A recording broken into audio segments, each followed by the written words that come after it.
Jika Anda masih merasa kesulitan dalam review jurnal, Anda datang di video yang tepat. Karena pada video ini akan saya jelaskan cara review jurnal yang tidak sulit dan dapat dimengerti oleh pemula sekalipun.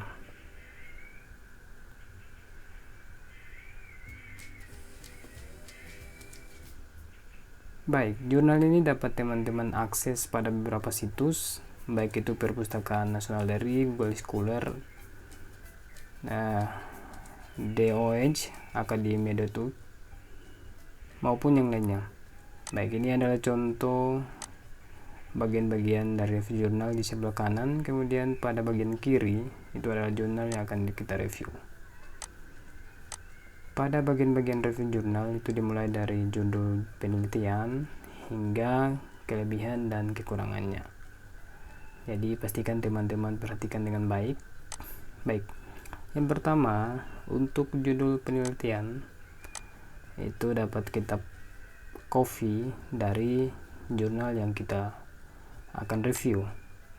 Sebagai contoh di sini, judul penelitian yang ada pada jurnal ini adalah pengembangan energi panas bumi yang berkelanjutan. Ada satu bagian yang ingin saya sampaikan buat teman-teman bahwa ketika mendapatkan satu kalimat yang notabene dalam bahasa asing, maka yang perlu teman-teman ingat adalah bahasa asing itu harus dibuat dalam tulisan miring atau di italics. Baik, kemudian kita masuk pada bagian yang pertama, judul penelitian. Kita kopikan yang judul penelitian yang di atas, kemudian kita paste pada bagian judul penelitian yang dalam tabel. Kita atur sesuai dengan keinginan kita. Judul penelitiannya adalah pengembangan energi panas bumi yang berkelanjutan, atau dalam bahasa Inggrisnya Sustainable Development of Geothermal Energy in Indonesia. Jika ada yang keliru dalam pengucapan bahasa Inggrisnya, mohon dimaklumi ya teman-teman. Maklum, saya bukan dari latar belakang bahasa Inggris. Oke, bagian kedua, nama jurnalnya. Jadi biasanya untuk nama jurnal terletak pada bagian kanan atas maupun kanan bawah. Untuk nama jurnalnya sendiri teman-teman, itu adalah Jurnal Ilmiah Semesta Technica. Saya rasa untuk melihat nama jurnal maupun volume dan halaman tidak terlalu sulit buat teman-teman. Ya, dipastikan diperhatikan dengan baik pada jurnal yang direview. Untuk bagian volume dan halaman teman-teman, itu volumenya 17, di copy saja semuanya, volume 17 dan nomor 1. Kemudian halamannya dapat kita lihat, halamannya 68 sampai dengan 82. Jadi pada volume dan halaman itu sudah tertera pada bagian kanan atas, tapi kita juga bisa memastikan volume dan memastikan halamannya itu pada bagian kiri atas dari halaman pertama sampai terakhir.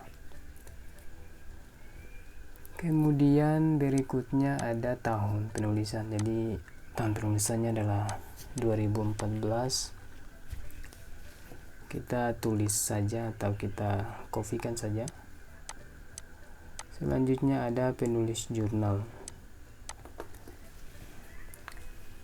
Pada penulis jurnal teman-teman, ingin saya ingatkan bahwa ketika dalam suatu jurnal penulisnya lebih dari satu, maka harus mengikuti kaidah-kaidah yang sudah ditentukan.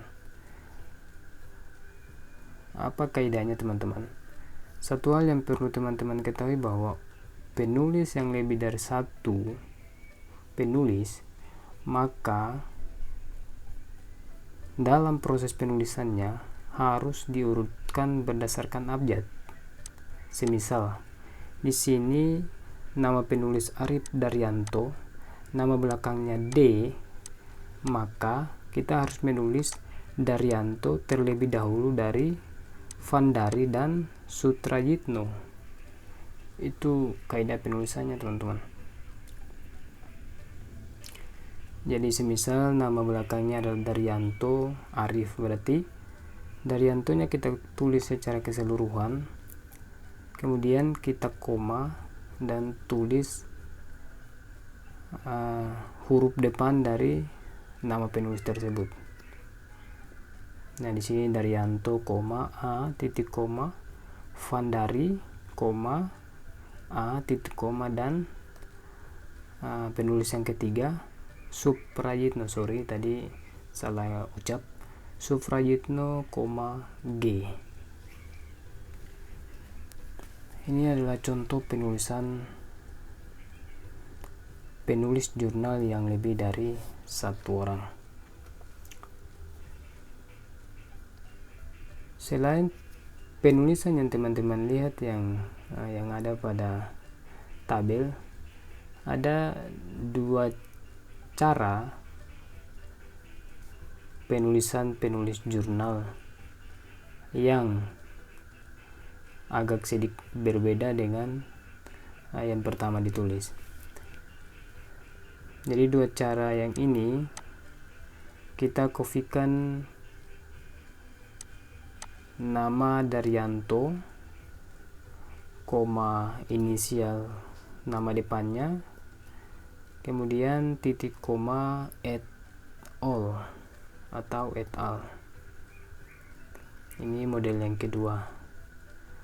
Kemudian ada juga model yang ketiga, Daryanto, A, titik koma DKK. Jadi DKK ini dan kawan-kawan ini mengindikasikan bahwa untuk penulis yang Vandari dan Suprayitno itu tidak usah lagi ditulis. Nah, ini adalah ketiga contoh penulisan nama penulis ketika penulis jurnal itu lebih dari satu penulis. Nah, pasti muncul pertanyaan, bagaimana ketika hanya satu orang penulis? Ya, simpelnya kita tulis saja Daryanto, A, titik. Itu terjadi ketika yang menulis jurnal hanya Daryanto A atau Daryanto itu sendiri, tidak lebih dari satu penulis. Saya rasa sampai di sini teman-teman bisa memahami, dan harapannya ketika telah memahami dapat teman-teman implementasikan ketika menulis nama penulis jurnal lebih dari satu orang. Kemudian reviewer itu saya sendiri, Samarkandi Nurlete. Jadi ketika teman-teman yang review, tulis nama teman-teman sendiri. Oke, kemudian tanggal review. Ya, tanggal yang teman-teman lakukan saat melakukan review jurnal. Jadi di sini yang saya melakukan review jurnal tanggal 8 Januari 2024. Selanjutnya ada link download. Kenapa link download harus dimasukkan? Ya, sebagai bahan referensi untuk teman-teman bisa mengetahui di mana jurnal ini bisa diakses. Jadi kita sebagai seorang review, kita juga harus menghargai karya dari seorang penulis jurnal dengan memasukkan link download jurnal itu, sehingga jurnal yang mereka tulis dapat diakses oleh orang lain. Baik, kemudian selanjutnya ada latar belakang. Jadi teman-teman, bagian latar belakang biasanya itu kita temui pada bagian abstrak. dan bagian pendahuluan di jurnal. Tapi pada kesempatan ini saya mencoba untuk menggali latar belakang dari jurnal ini melalui pendahuluan dari jurnal yang direview. Teman-teman perhatikan latar belakang yang saya ambil pada bagian pendahuluan. Biasanya pertanyaan yang sering muncul adalah, apakah bisa kita menggunakan bahasa kita sendiri dengan melihat materi pendahuluan yang ada di jurnal? Jawabannya bisa, teman-teman. Itu bahkan lebih bisa. Artinya ketika teman-teman menggunakan pengertian atau pemahaman teman-teman sendiri dalam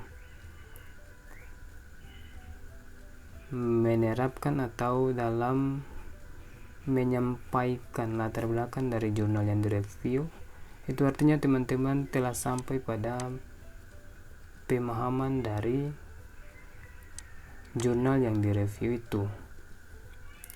Ini hanya sebagai contoh saya mengkopikan latar belakang pada bagian pendahuluan di jurnal. Tapi teman-teman bisa menggunakan pemahaman teman-teman sendiri dan menyampaikan dengan bahasa teman-teman sendiri sesuai dengan yang teman-teman pahami, bahwa memang bagian kalimat atau paragraf tersebut adalah latar belakang dari jurnal tersebut. Semoga sampai di sini teman-teman bisa memahami cara untuk mengetahui latar belakang dari suatu jurnal.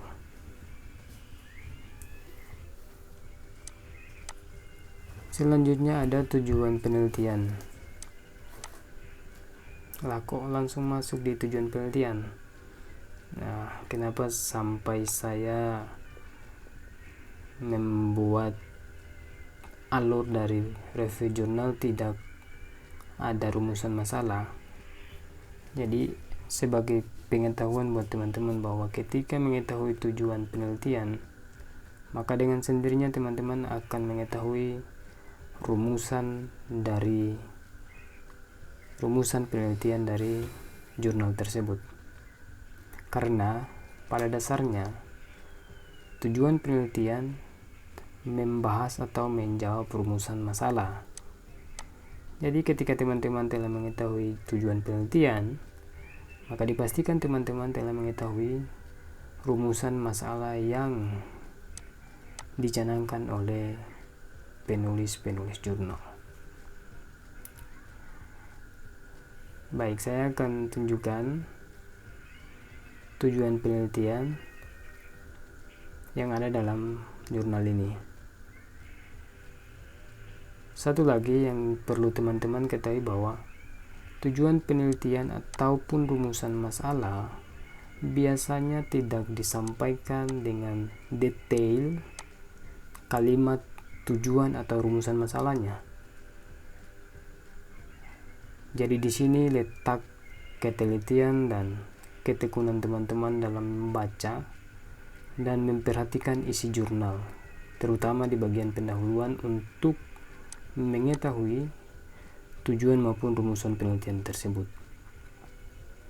Jadi tidak hanya sebatas meng-copy paste, tapi harus dipahami juga apa sih tujuan dari penelitian ini. Karena biasanya ada beberapa jenis jurnal yang notabene tidak mencantumkan tujuan ataupun rumusan masalah secara detail. Itu artinya menuntut teman-teman untuk lebih matang dalam membaca dan memahami isi dari jurnal, terutama pada bagian pendahuluan. Karena biasanya untuk tujuan maupun rumusan masalah itu bisa terletak di bagian pendahuluan dari jurnal maupun proposal skripsi ataupun karya ilmiah ataupun disertasi dan penulisan-penulisan yang lebih tinggi tingkatnya.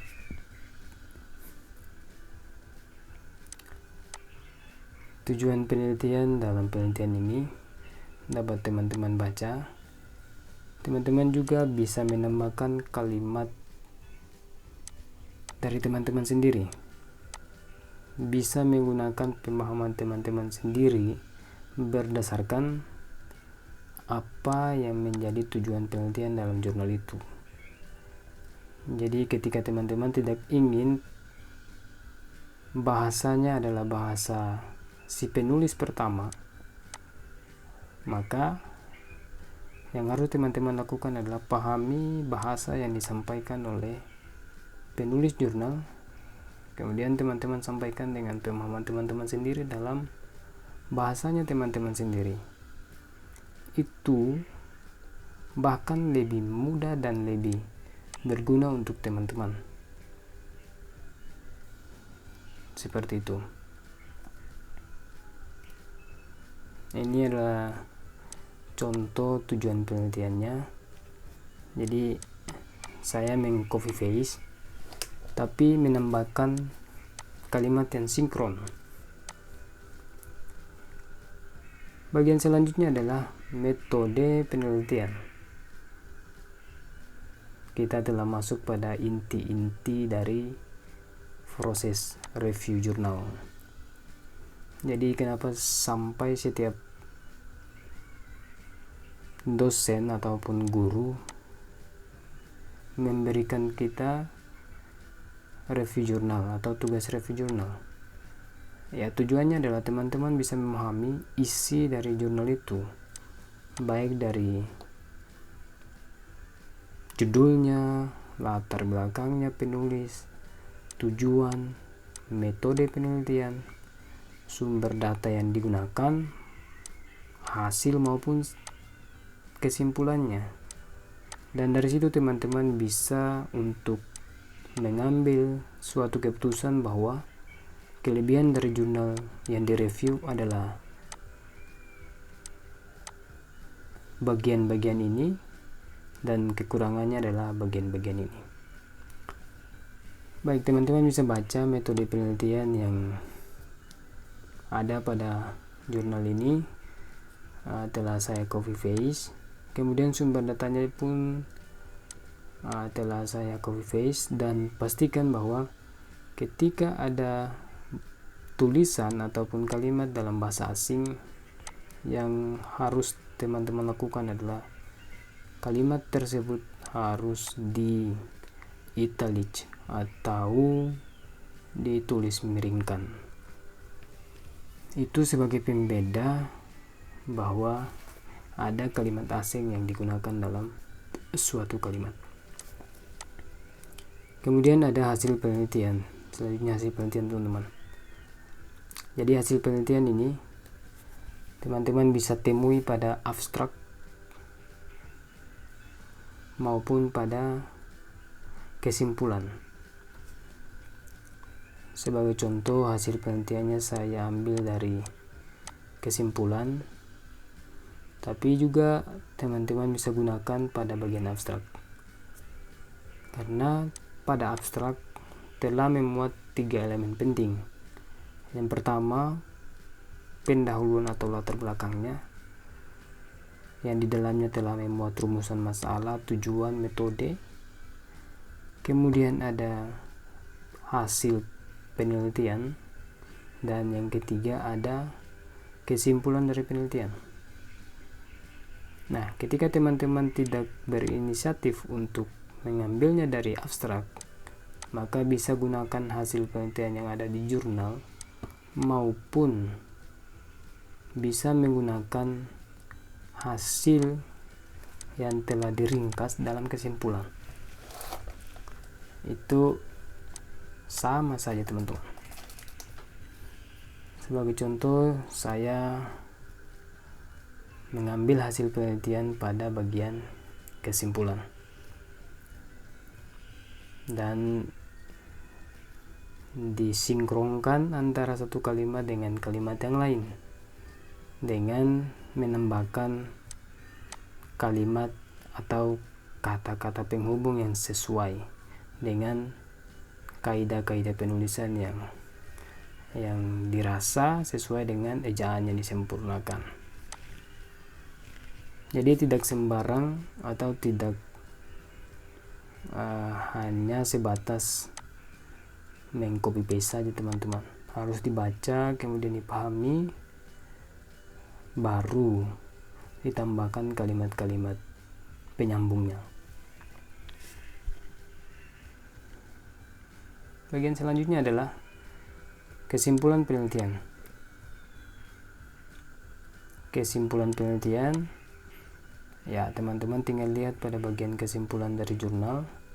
Bisa teman-teman copy paste atau bisa teman-teman gunakan bahasa pemahaman teman-teman sendiri.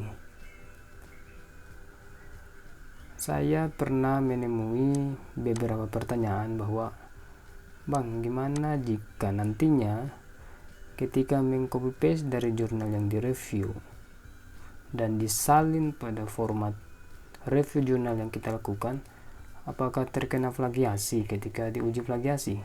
Jawabannya, ya pasti terkena plagiasi, karena tinggal salin kemudian di paste.